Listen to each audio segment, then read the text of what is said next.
Nous abordons aujourd'hui ensemble un volet très important de votre apprentissage de la programmation dite orientée objet. Il s'agit d'une façon particulière de programmer, qui n'est d'ailleurs pas spécifique au langage C++, et qui va donner à vos programmes un certain nombre de propriétés intéressantes en termes de maintenabilité et de modularité. À ce stade du cours, vous êtes censé connaître un certain nombre d'éléments fondamentaux relatifs à la programmation tout court. Vous savez par exemple exprimer des traitements en utilisant des structures de contrôle, comme par exemple des boucles conditionnelles. Vous savez aussi structurer un minimum vos données en utilisant par exemple des tableaux. Et vous savez surtout modulariser vos programmes en utilisant la notion centrale de fonction. Cet outillage de base va vous permettre d'exercer un style de programmation particulier, dite programmation procédurale ou impérative, qui a la particularité de faire en sorte que les données et les traitements apparaissent de façon séparée dans un programme. Certes, il y a une interaction entre les deux. Les traitements opèrent typiquement sur les données, lesquelles influencent à leur tour les traitements, mais les deux entités apparaissent de façon séparée. Par exemple, comme nous allons voir dans quelques minutes sur un exemple concret, les traitements peuvent s'exprimer par le biais de fonctions, et le lien entre données et traitements peut se faire alors par le biais du passage des arguments. Les données manipulées apparaissent au travers d'entités distinctes, comme par exemple les variables. Une des particularités fondamentales de l'orienté objet est de permettre le regroupement des traitements et des données en une seule et même entité. Partons d'un exemple concret. Imaginons que je souhaite écrire un petit programme C++ qui calcule la surface d'un rectangle. Le rectangle est représenté au moyen d'une largeur et d'une hauteur, et je souhaite donc en calculer la surface. En programmation procédurale, j'aurais tendance à procéder de cette façon. Donc je vais commencer par déclarer une variable largeur pour représenter la largeur du rectangle, que j'initialiserai avec une valeur appropriée, et je vais faire de même pour la hauteur. Ensuite, le calcul de surface peut se faire en passant la largeur et la hauteur ainsi définies à une fonction surface qui se charge de réaliser le calcul approprié. Alors on voit bien au travers de cet exemple que dans un tel programme, les données et les traitements apparaissent de façon séparée. Les variables me permettent de modéliser et de stocker les données dont j'ai besoin, et les traitements sont réalisés par le biais de fonctions. Il n'existe pas de lien direct entre les données et les traitements. Le lien s'établit uniquement ici par le biais du passage des arguments. Alors, une des critiques fondamentales que l'on peut émettre sur ce genre de programme est l'absence de lien sémantique entre les différentes entités. Par exemple, le lien sémantique qui unit la largeur et la hauteur, il s'agit de la largeur et de la hauteur d'un rectangle, est difficile à établir. Imaginons par exemple que je ne sois pas francophone, et donc que pour moi largeur et hauteur soient des noms peu parlants. Il est difficile pour moi de voir qu'il s'agit de deux entités liées à un même concept, celui de rectangle. Alors le lien sémantique qui unit ici les données entre elles n'est pas explicite, mais il en va de même pour le lien qui unit les données et les traitements qui agissent sur ces données. Imaginons que je sois un petit peu moins précautionneuse dans le choix de mes identificateurs et que j'appelle cette fonction produit par exemple. De même, imaginez que j'appelle mes arguments, que je leur donne des noms moins parlants. Du coup, il devient très difficile pour quelqu'un qui lit le code de voir que l'on est effectivement ici en train de faire un calcul de surface sur un rectangle. Or, ce lien existe conceptuellement. Ici, c'est bel et bien la largeur et la hauteur d'un rectangle que je suis en train de manipuler. Et ici, c'est bien la surface d'un rectangle que je souhaite calculer. Donc, le fait de pouvoir regrouper en une seule et même entité la notion de rectangle, les données caractéristiques du rectangle, comme sa largeur et sa hauteur, ainsi que les traitements qui lui sont spécifiquement associés, va me permettre d'établir un lien explicite entre ces différentes entités et de donner beaucoup plus de clarté à mon programme. Il s'agit là de l'un des fondamentaux de la programmation orientée objet. Ce qu'il faut savoir de façon globale, c'est que la programmation orientée objet va vous donner un certain nombre d'outillages permettant davantage de robustesse, de modularité, de lisibilité à vos programmes. Ce qui va dans le sens d'une meilleure maintenabilité. Alors, robustesse par rapport au changement. Si votre programme est amené à changer un jour, à être étendu, on ne veut pas être dans l'obligation de tout réécrire, et de robustesse face aux erreurs de manipulation, par exemple des données. En effet, La plupart des applications développées de nos jours ne sont pas redéveloppées depuis zéro, mais consistent à étendre, à maintenir du code existant, et il est important de pouvoir le faire à moindre coût. Nous allons voir que les propriétés fondamentales de l'orienté objet, à savoir davantage de robustesse, de modularité et de lisibilité, vont exactement dans ce sens-là. La programmation orientée objet offre en réalité 4 concepts centraux: encapsulation, abstraction, héritage et polymorphisme, qui permettent de mieux organiser les programmes dans le sens de la robustesse, lisibilité, modularité et maintenabilité, comme je l'ai exprimé tout à l'heure. Et ces concepts centraux ne sont pas spécifiques à un langage, il s'agit des concepts centraux de l'orienté objet. Dans la séquence présente, nous allons essentiellement nous occuper de définir encapsulation et abstraction, et nous aborderons dans les séquences suivantes les notions fondamentales d'héritage et de polymorphisme.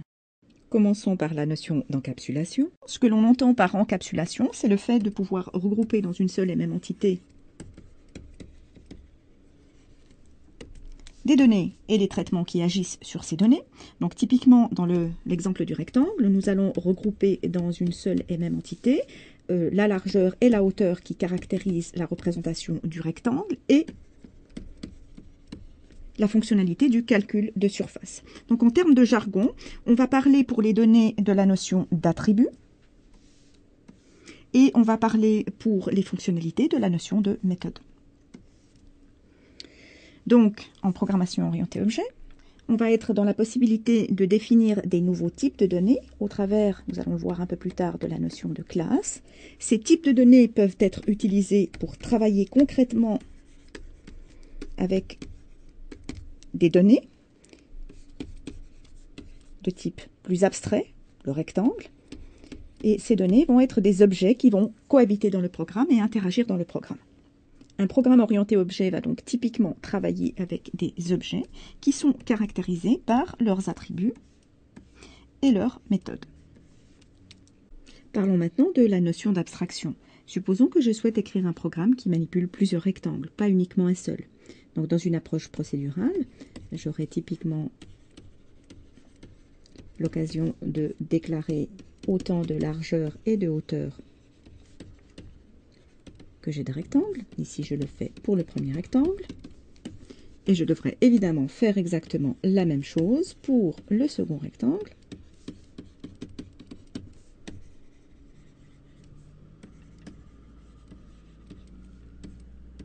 Ce qui est relativement fastidieux. Si je souhaite maintenant calculer la surface de ces deux rectangles, je vais devoir appeler la fonction surface en lui fournissant comme argument la largeur et la hauteur de chacun des rectangles de façon appropriée. Donc je fais un appel à la fonction surface en lui fournissant à chaque fois les bons arguments. Donc il faut être précautionneux, ceci est source d'erreur. Imaginez par exemple que je me trompe et qu'au lieu de passer au premier appel de surface, non pas hauteur 1 mais hauteur 2, je perds la cohérence de mes données, je ne suis plus en train de travailler avec les données d'un même rectangle. Le processus d'abstraction est le processus au terme duquel je réalise que je manipule en réalité des données d'un plus haut niveau, la notion de rectangle, à laquelle je peux associer une description générique. Ici, tous les rectangles sont caractérisés par une largeur et une hauteur, et auxquels on peut attacher un même calcul de surface. Du coup, je décide de travailler avec la notion plus abstraite de rectangle, plutôt que de travailler avec une description intime de la représentation des rectangles, ce qui nous permet de nous focaliser sur l'essentiel et de cacher les détails.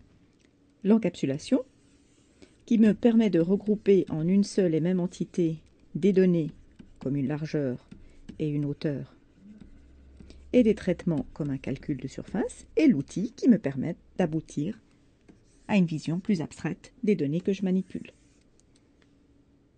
Du coup, je vais permettre à mon programme de désormais pouvoir travailler avec des entités plus abstraites. Je vais travailler avec un premier rectangle et un deuxième rectangle, tous les deux de type rectangle dans le programme. Je vais invoquer des calculs de surface sur ces rectangles. On va voir qu'en orienté objet, j'anticipe un petit peu sur la suite, qu'on va dire je calcule la surface du premier rectangle. Donc on va voir par la suite comment tout ceci s'exprime de façon beaucoup plus précise. Et du coup, eh bien, je permets à mon programme de se focaliser sur l'essentiel.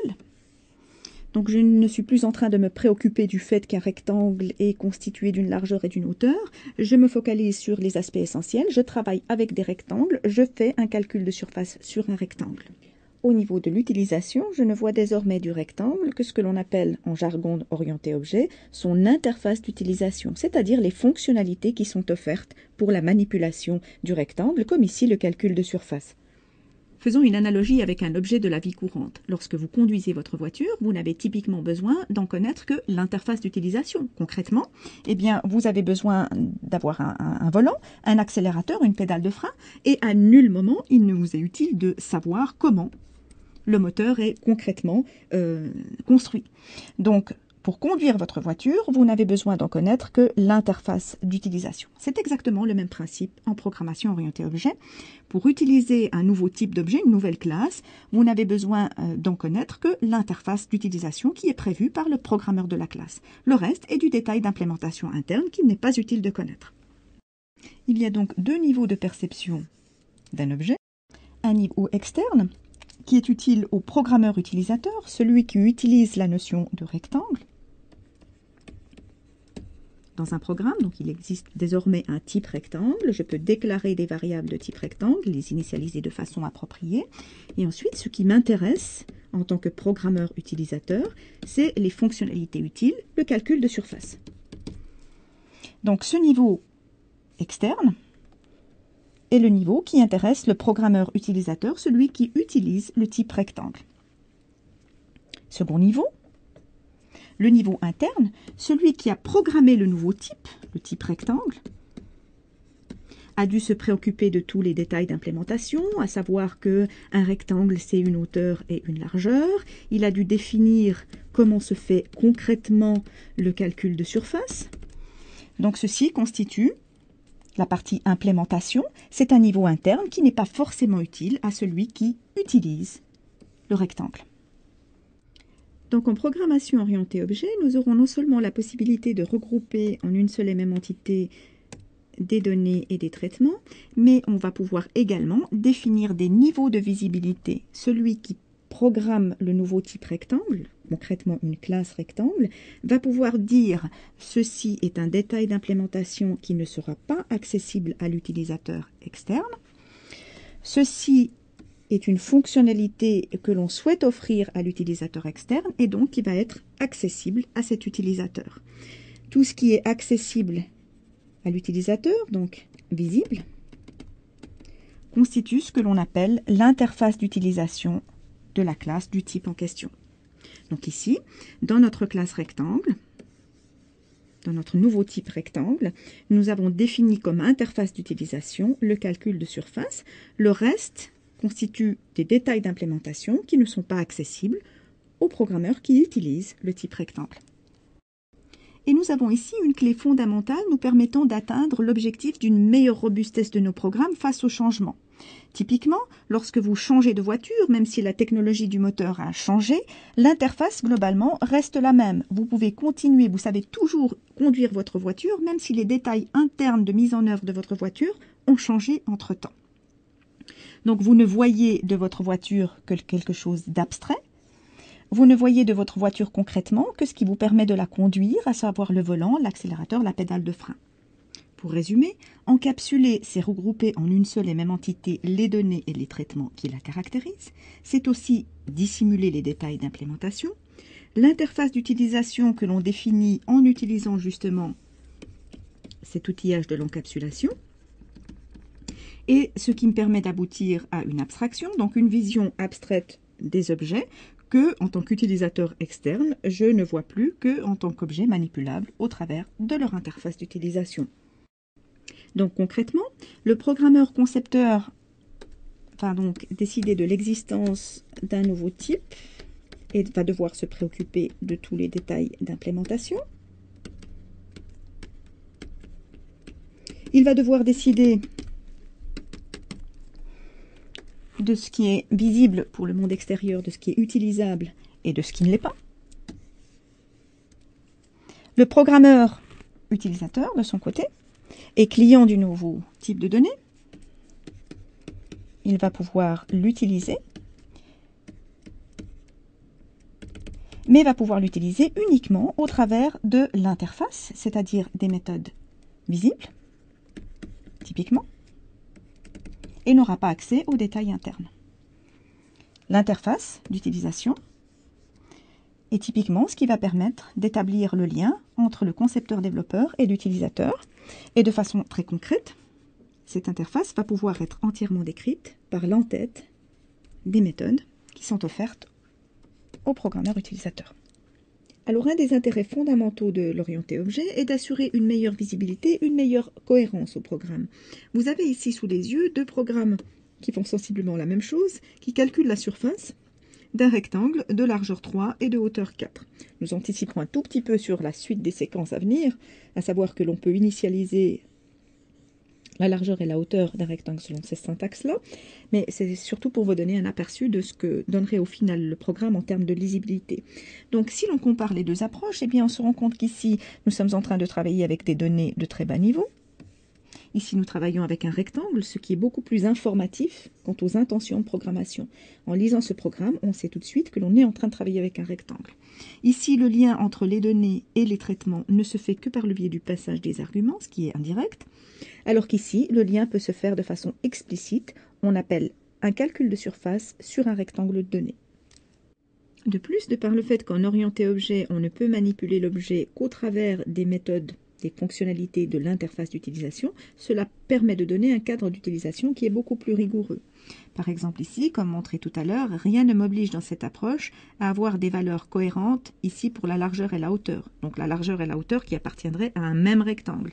Ici, cette erreur n'est plus possible puisqu'on manipule un rectangle particulier et donc forcément les valeurs qui y sont liées seront cohérentes. De plus, de par le même fait que l'utilisateur est contraint de passer par l'interface d'utilisation pour manipuler l'objet, il n'est pas impacté par des modifications d'implémentation interne. Donc, comme évoqué précédemment, si on décide plutôt, au lieu de modéliser un rectangle comme étant un objet doté de deux attributs de type double, hauteur et largeur, on passe plutôt à une représentation sous la forme d'un tableau à deux entrées, qui seraient les dimensions. Alors, si le programmeur, concepteur de la classe rectangle, a bien fait son travail et donc a adapté en conséquence le calcul de surface, celui qui utilise le calcul de surface n'est pas impacté. Voilà, donc nous venons de voir sur ce petit exemple l'intérêt qui découle de séparer le niveau interne du niveau externe. On obtient donc un cadre d'utilisation plus rigoureux et les modifications de la structure interne restent invisibles à l'extérieur. Donc une des règles fondamentales qu'on a déjà vues dans l'introduction, les attributs, de par le fait qu'il faut faire des choix quant à leur modélisation, des choix techniques, des choix d'implémentation, sont considérés comme des détails d'implémentation de façon systématique dans tout bon programme orienté objet. Pour résumer, lorsque l'on définit un nouveau type d'objet au travers d'une classe, on va être amené à définir les attributs caractéristiques de la classe ainsi que les méthodes qui lui sont spécifiques. Et on va devoir se préoccuper de définir concrètement ce qui est visible, l'interface d'utilisation, et ce qui ne l'est pas, les détails d'implémentation.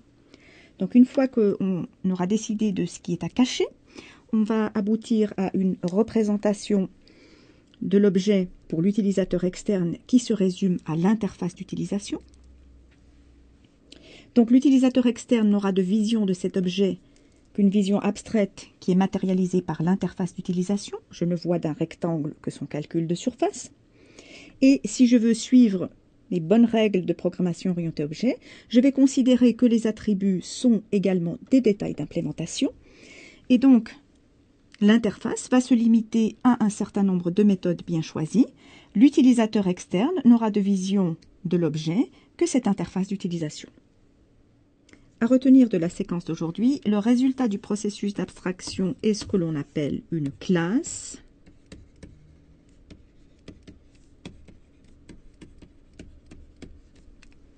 Qui me permet de désigner une catégorie d'objets. Une classe va définir dans un programme un nouveau type. Je dispose désormais du type rectangle que je peux manipuler dans un programme. Je peux déclarer des variables de ce type-là. Une réalisation concrète, donc la déclaration d'une variable de ce nouveau type, est ce qu'on appelle dans le jargon orienté objet un objet. Et elle est généralement manipulée au travers d'une variable. À noter que l'on utilise couramment le terme d'instance pour désigner un objet. Pour résumer, pour illustrer le propos, celui qui écrit la classe rectangle va décider de l'existence conceptuelle de ce nouveau type. Il va le faire évidemment en écrivant un programme qui contient le code de cette classe rectangle. Celui qui l'utilise va utiliser ce nouveau type en déclarant des variables du type rectangle qui vont avoir une existence concrète au moment où le programme s'exécute. Donc au moment où on crée de nouveaux objets de ce type-là, on va pouvoir commencer à travailler avec ces objets concrètement dans un programme. Donc l'utilisateur va travailler concrètement avec des réalisations des objets de la classe rectangle. Nous voici arrivés au terme de la présentation de ces concepts centraux de l'orienté objet que sont l'encapsulation et l'abstraction. Vous allez, dès les séquences suivantes, commencer à les pratiquer très concrètement en C++.